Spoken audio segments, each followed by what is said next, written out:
Welcome to Break It Off, a brand new English talk show by HKeye, where we'll be shattering stereotypes from all professions. I'm your host, Melody Chan, and today I'm joined with Rhyn Cheung, who is a pole dancer of over a decade.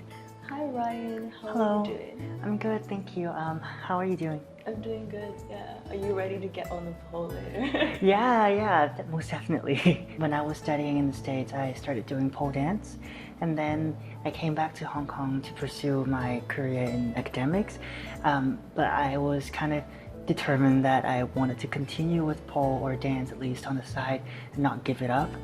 How different is pole in LA than in Hong Kong? I would say it's very different in a way that people gravitate toward different style of pole. So for example, in the States, it's more fitness-like and more sporty, and a lot of people would do a lot of more tricky stuff. While in Hong Kong, it's a bit more artistic or more dancey.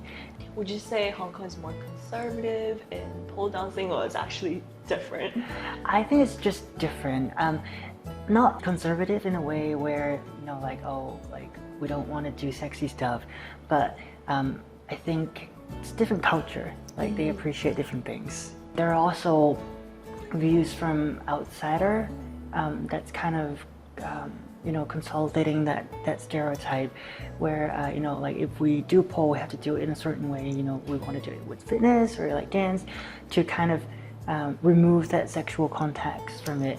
But I feel like that's another kind of stereotype that people have, and they kind of reinforce it themselves. Yeah. And were you aware of those stereotypes when you first started pole? Like when I started pole, I wanted something more artistic. I didn't want to do heels and stuff. It didn't feel like it was myself. So until after a while, I started doing heels too for a little bit. I became more open-minded, and I realized when you come in, it has a rich culture and history and style and influences. And if you want to come into pole as fitness, it's fine. But if you want to know what pole dance is, then you should really embrace the entirety of it. Kind of break that stereotype by incorporating contemporary dance in it. The kind of technique and style that I've developed for myself requires a lot of sliding on the floor, sliding along the pole. And with long pants, I find it a little easier for me to navigate around the pole and do my movements. But it wasn't intentionally trying to go against what people wear. But is it harder actually, because your point of contact there's less friction and it's more of strength? Yes and yes, actually. It's a little bit harder because you do have less skin to stick onto the pole, which you need it for pole tricks mostly. But there are different techniques that you can compensate for that. And have you faced any criticism maybe, or perhaps in your art because of your gender? In previous interviews I've done, and there were video works online, and some people would comment, I don't know them, why is that guy doing pole dance, or just kind of prostitution and stuff like that, which is kind of nonsense. I didn't really pay attention to. But it's kind of interesting to know that people out there do think that way, and it kind of reminds me there's still work to be done in general.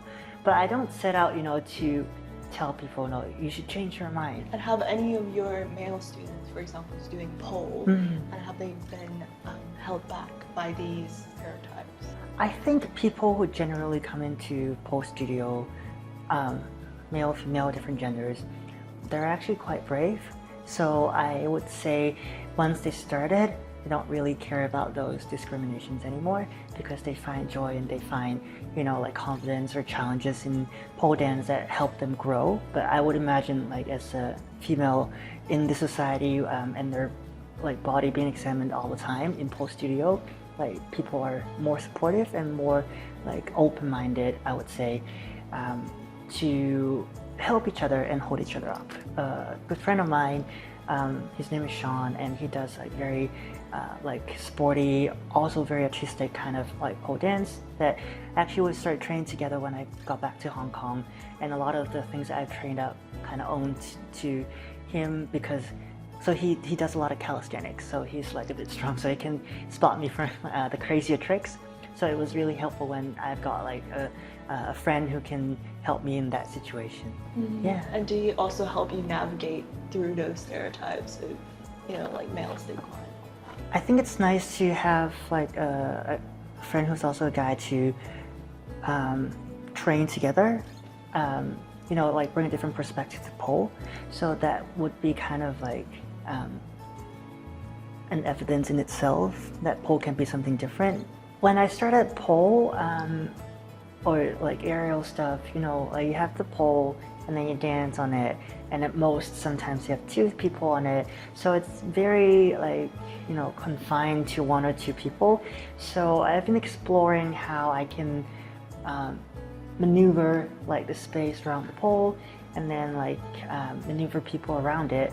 So fortunately a couple of years ago I started like choreographing for Polydanso, like a student dance society where they have like a bunch of pole dancers for performance. And have you faced any challenges while doing that group choreography? It must be difficult. So much. I did it 3 times now.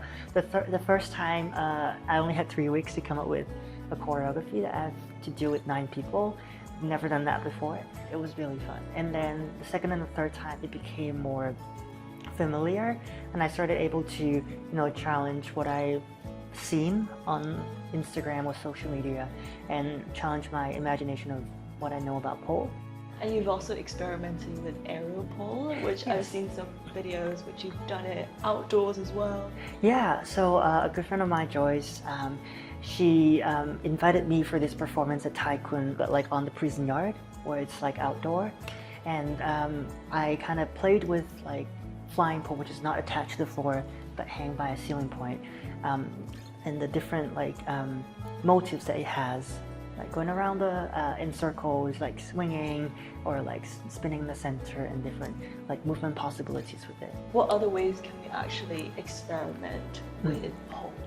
With sex workers and strippers, you know, being discriminated and stereotyped against because of like the nature of their work, and also because of like female bodies being scrutinized in public spaces. I think, you know, pole can be like a statement or like a tool for experimentation, how to respond to that context. For me, I would really like to see how, you know, pole as a culture that's really against institution can be used to say something, or to be used as a performance, not just for entertainment purposes, not just for like the appreciation of like arts, artistic or sportiness of it, but to actually respond to like important like identity questions, and also like politics in general. Yeah. How do you think other people can also join this movement? I mean, I think people are already joining the movements, and it's been going on for a very long while. As time goes by, people are going to recognize that, you know, like people have their own rights with their own body. In general, just have conversations with people that will, you know, bring up a lot of discussions and like a lot of new findings that you would never think about. And that's exactly what I'm doing. Exactly. Really know more about pole. Well, thank you so much, Ryan, for sharing your insights in pole dancing. And until next time at Break It Off, thank you. Thank you.